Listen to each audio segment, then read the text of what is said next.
திருவள்ளூர் மாவட்டம் பூவிருந்தவல்லி வட்டம் நசரத்பேட்டை அகரமேல் கிராமத்தில் எழுந்தருளி அருள்பாலித்து வரும் ஸ்ரீ அமிர்தவல்லி நாயிகா சமேத ஹரிதவாரண சுவாமி பக்தஸ்ரீ தாசரதி சுவாமி முதலியாண்டான் தேவஸ்தானம். இந்த தேவஸ்தானத்தில் நாளது 23/3/2026 அன்று அங்குரார்ப்பணம் சேனை முதலியார் புறப்பாடு.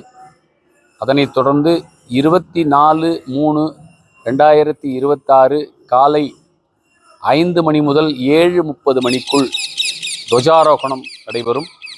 பக்தகோடிகளும் ஆன்மீக பெருமக்களும் அபிமானிகளும் சிஷ்யர்களும் அவசியம் இந்த துவஜாரோகண வைபவத்தில் கலந்து கொண்டு எல்லாம் வல்ல ஸ்ரீ அமிர்தவல்லி நாயிகா சமேத ஹரிதவாரண சுவாமி பக்தஸ்ரீ தாசரதி சுவாமியினுடைய பேரொருள் பெற உங்கள் எல்லோரையும் அன்போடு அழைக்கின்றோம்.